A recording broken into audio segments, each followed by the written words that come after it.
नमस्कार। आज का सेशन शुरू करते हैं और हम बात कर रहे हैं सवाल आपके जवाब मेरे।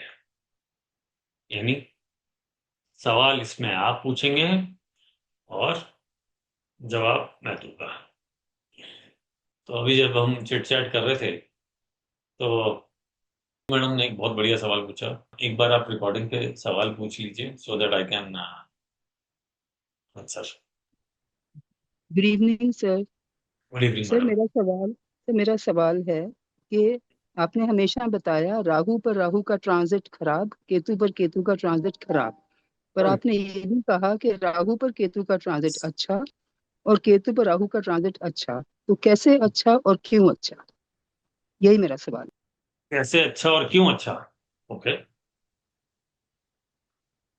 बोर्ड पे आ जाता हूँ और आपको इसका लॉजिक देख के समझाते हैं कि पर्पस क्या है, मतलब क्या है। ठीक है, और इसको कैसे करते हैं। Let me explain. और क्वेश्चन है ट्रांजिट। अब ट्रांजिट एक ऐसा टॉपिक है, लाल किताब हो गया, ट्रांजिट हो गया, ये मेरे बड़े दिल के करीब है। ये टॉपिक ट्रांजिट पे कोई सवाल आ जाए या फिर वो ऐसा कोई क्वेश्चन आ जाए, टॉपिक आ जाए जिसमें दिमाग लगाना पड़ता हो, मतलब तोते वाला प्रोग्राम नहीं हो, सीधा जवाब दीजिए। इस पर दिमाग लगाना पड़ता हो, that is my favourite topic. शुरू करते हैं। ज्योति मैडम का सवाल है, राहु के ऊपर राहु का ट्रांजिट खराब होता है, केतु के ऊपर केतु का ट्रांजिट खराब होता है, और ये आपने क्लासेस में हमेशा पढ़ाया है। तो मैडम पहले मैं पूछना चाहता हूँ, ये मैच करता है कि नहीं करता है? राहु पे राहु खराब होता है मैडम? ये सर। अभी आप ये मुझे बताइए कि राहु के ऊपर राहु का ट्रांजिट खराब जाता है, आपने इसको नोट किया कि जो रूल में पढ़ा था? यस सर, ये बहुत बार नोट किया। This is bad. This way. ठीक है, ओके। Okay, just hold. एक चार्ट ले लेते हैं, इस पे समझाते हैं। कुंडली में कहीं पर भी राहु बैठा हो, मान लीजिए राहु यहां बैठा है और केतु यहां बैठा है। जस्ट एन एग्जांपल, कहीं भी हो सकता है, एग्जांपल के लिए लिया। राहु दिख रहा है आपको? Rahu Ketu yes sir. Visible है? Yes yes sir. Sir. Yes. सुनिए कि राहु के ऊपर राहु और केतु के ऊपर केतु खराब, ये हमने भाग कर। नाउ द पॉइंट इज, पहली बात तो राहु के ऊपर राहु खराब क्यों? समझ, लॉजिक क्या है? राहु और केतु कुंडली में जहां बैठे हैं वो खराब। राहु का काम चीजों को खराब करना ही है, इनसिक्योरिटी देना ही है। अब ये राहु को अगर आप समझें तो ये क्या क्या देगा जहां भी बैठेगा? Insecurity, instability.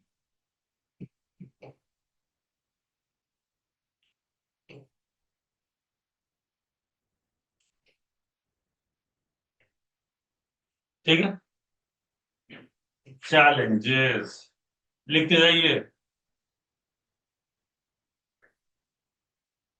लिखते जाइए बात।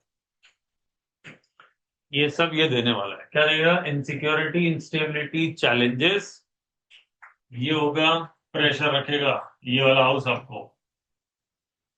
ठीक है, प्रेशर में रखेगा, ध्यान रखिएगा। प्रॉब्लम है ये प्रॉब्लम है। जहां राहु बैठेगा ये प्रॉब्लम करेगा। कुंडली में जहां भी बैठा है उसको लेके चलेगा। जहां केतु बैठ गया ये क्या कराएगा? सरेंडर कराएगा। काम है केतु का। क्या करूंगा? सरेंडर करना पड़ेगा। यहाँ पे आपको केतु का काम है कट करना। खड़े कर देगा, कट करना, ब्रेक करना, है ना? हम लोग अक्सर बातों बातों में बात करते हैं, ऐसे बोलते हैं ना, नानी याद आ गई, कहते हैं ना, भगवान याद दिला दे। इसलिए इसको स्पिरिचुअलिटी का प्लेनेट कहते हैं।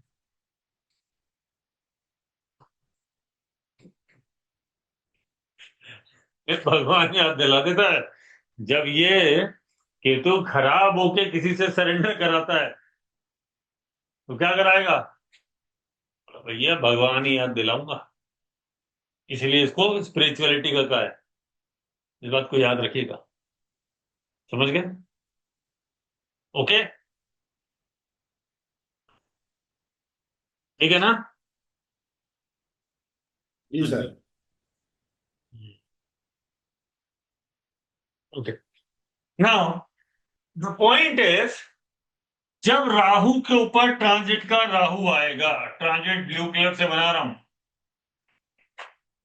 जो ब्लू कलर से लिख रहा हूं वो ट्रांजिट है, जो येलो से लिखा है वो क्या है? Birth chart. यहां पर ट्रांजिट में अगर राहु के ऊपर राहु आया, कब कब आएगा पहले तो ये समझ। राहु एक राशि में कितने समय रहता है? राहु एक राशि में, सॉरी, पूरा साइकिल घूमता है पूरी 12 राशि में 18 महीना, एक राशि में, है ना? और राहु पूरा साइकिल घूमता है 18, ठीक है ना? इसमें कोई डाउट तो नहीं है? 18 साल बाद, यानी आप जहां बैठे हैं, राहु जहां बैठा है, हर 18वें साल वो वापस वहां है, 18 कंप्लीट करेगा। कैसे? 1.5 ईयर्स इंटू बार। ये बात समझ में आ गई क्या? अगर तो राहु अगर 18 रहेगा तो डेफिनेटली केतु भी 18 रहेगा। ये दोनों उल्टे चलते, ये दोनों तो उल्टे चलते हैं।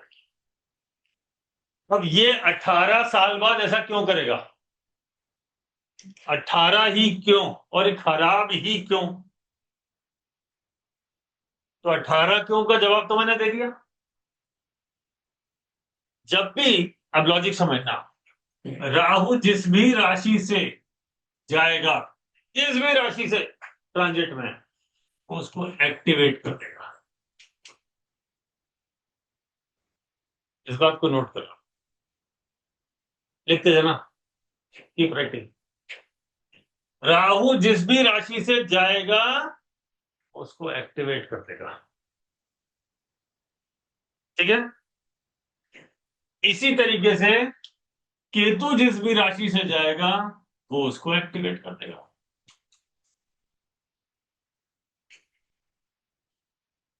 तो अगर ये काम कर रहे हैं और मैं इसको बोल दूं राहु केतु को एक्टिवेटर्स या एग्जीक्यूटर्स या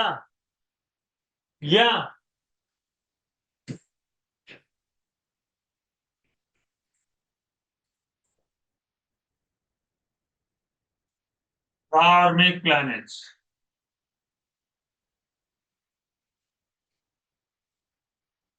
इसलिए राहु केतु को कार्मिक प्लैनेट का है, कर्म वाले।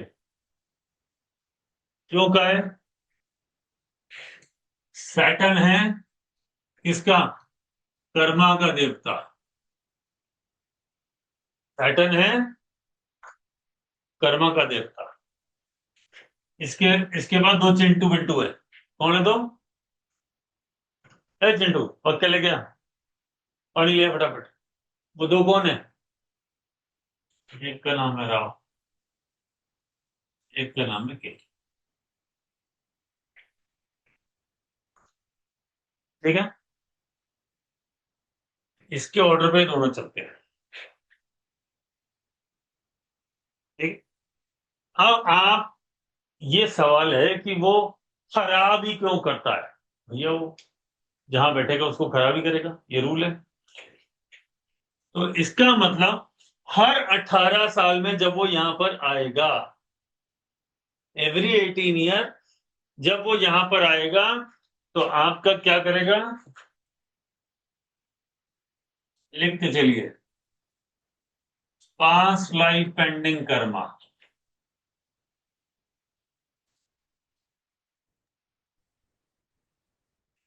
एग्जीक्यूट करेगा।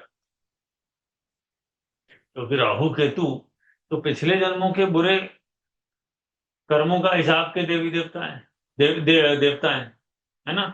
ये दोनों प्लैनेट का काम क्या है, पिछले जन्म के तुम्हारे जो भी पेंडिंग हैं, तुम्हारे मीन्स मेरे भी है भैया, वरना पैदा ही क्यों हुए।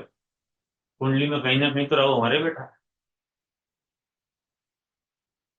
कुंडली में ये तो हमारे भी बैठा है, तो सबके खराब है, ऐसा तो हो ही नहीं सकता कि वो ना हो।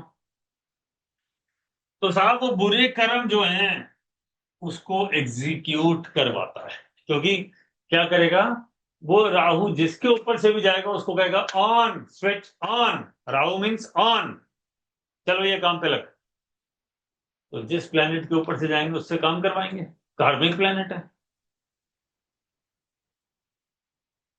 बोला राहु को, बोला तू तेरा काम शुरू कर, बर्थ के राहु को, बर्थ के राहु को बोला भैया अपना काम शुरू करिए।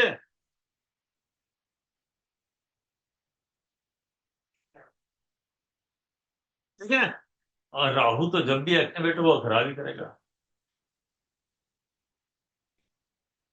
ठीक है ना।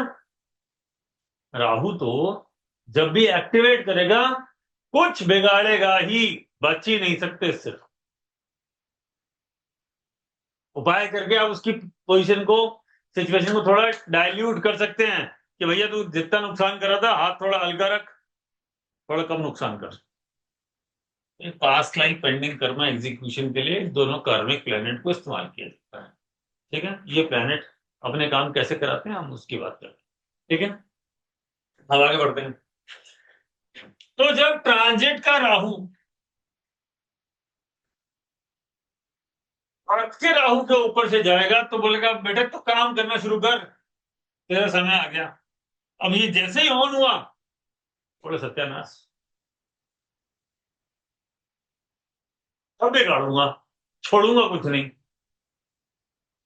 इसलिए राहु के ऊपर राहु का ट्रांजिट बहुत खराब होता है, और केतु जब राहु के ऊपर राहु जाएगा तो केतु के ऊपर केतु जाएगा, ये इसका कारण आ गया। ठीक है, बात आगे बढ़ाते हैं।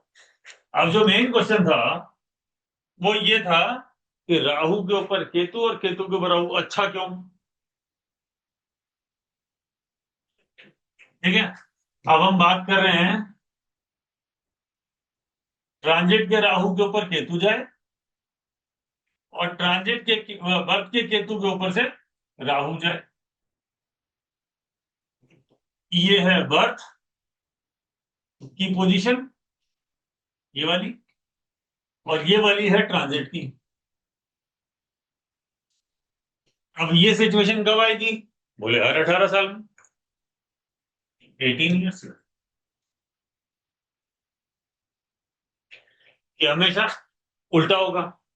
यानी अगर मैं इसको अलग तरीके से देखूं तो देखिए, हर नवा साल आपकी जिंदगी का इंपॉर्टेंट साल होगा, कैलकुलेट कर लेना। क्यों, क्योंकि 360 डिग्री चलता है, यानी 12 घर चलता है 18 साल में, तो 9 उल्टा 7 घर चलेगा, मतलब 6 घर कंप्लीट कर देगा 9 साल में। तो 9 में राहु एक पोजीशन से उसकी अपोजिट 7th हाउस में पहुंच जाएगा और वहां बैठा होगा केतु।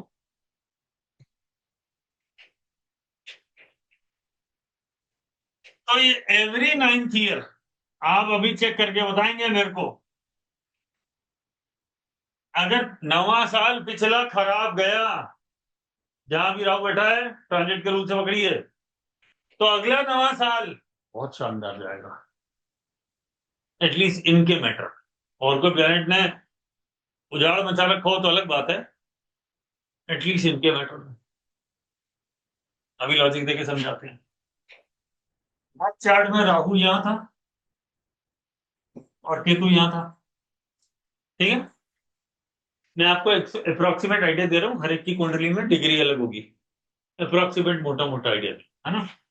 राहु के उल्टा चलेगा ना, यूं चलते हैं ना दोनों, उल्टे चलते हैं ना भाई। सूर्य कैसे चलेगा, राशि नंबर 1, राशि नंबर 2, राशि नंबर 3, 4, 5, 6, एक एग्जाम्पल ले लिया, राशि नंबर डाल देते हैं तो तुम्हारे लिए इजी हो जाएगा।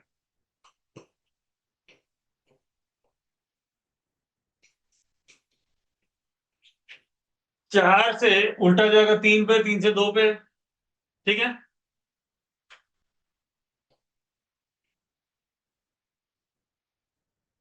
डेढ़ साल यहां, डेढ़ साल यहां, डेढ़ साल इसके, डेढ़ साल इसके, डेढ़ साल इसके, 1, 2, 3, 4, 5, और फिर डेढ़ साल इसके।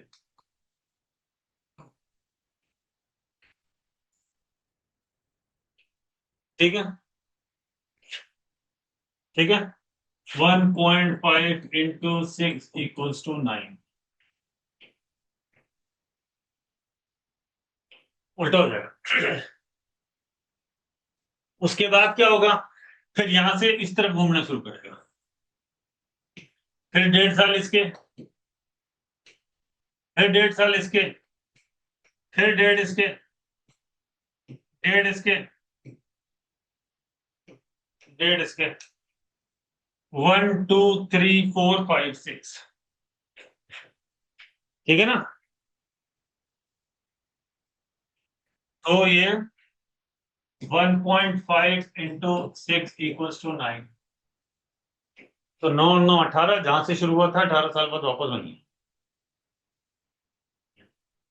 और जब राहु के ऊपर से राहु था, जा रहा था, तो ये आपकी जिंदगी में तूफान मचा देगा, क्योंकि ये कह रहे राहु महाराज एक्टिवेट हो और तंग करो। लेकिन जब ये उल्टा गया,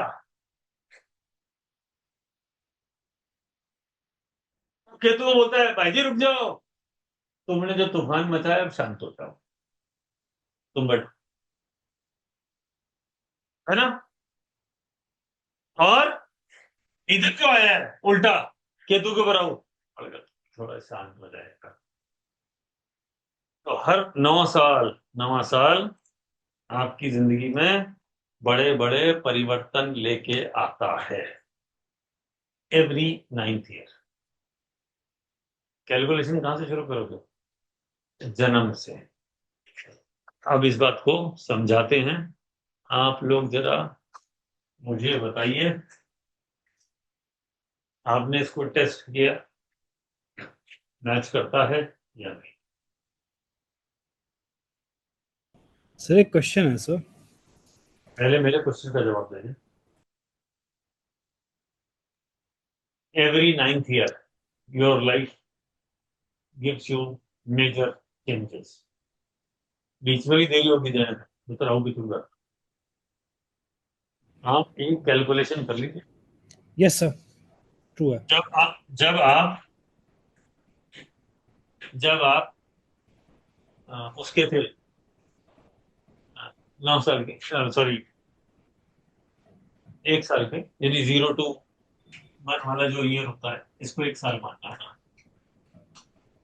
फिर उसके बाद क्या मिलेगा, 9 साल इसमें जोड़ो तो 8 से 9।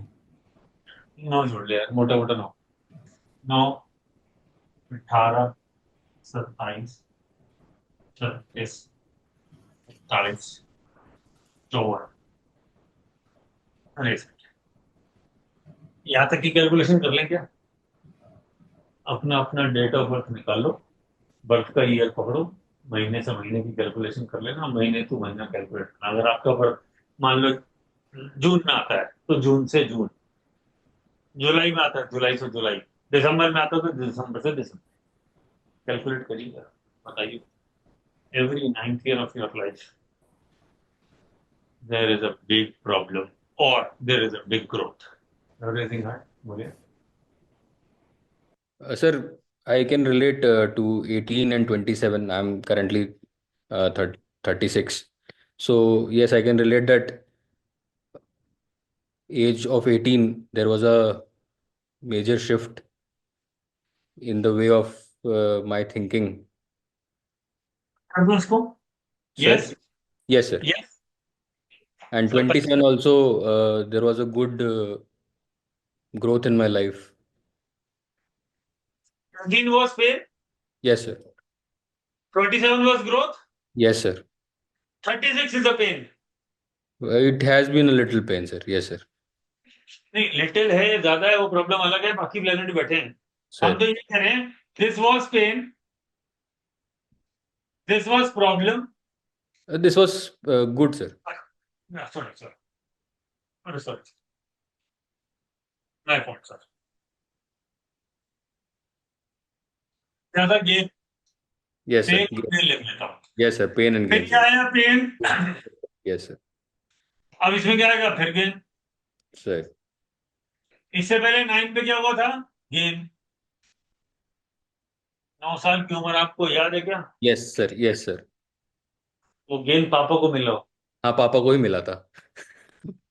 पापा बैठे भी, पापा also knows it. Gain, pen, gain, pen, gain.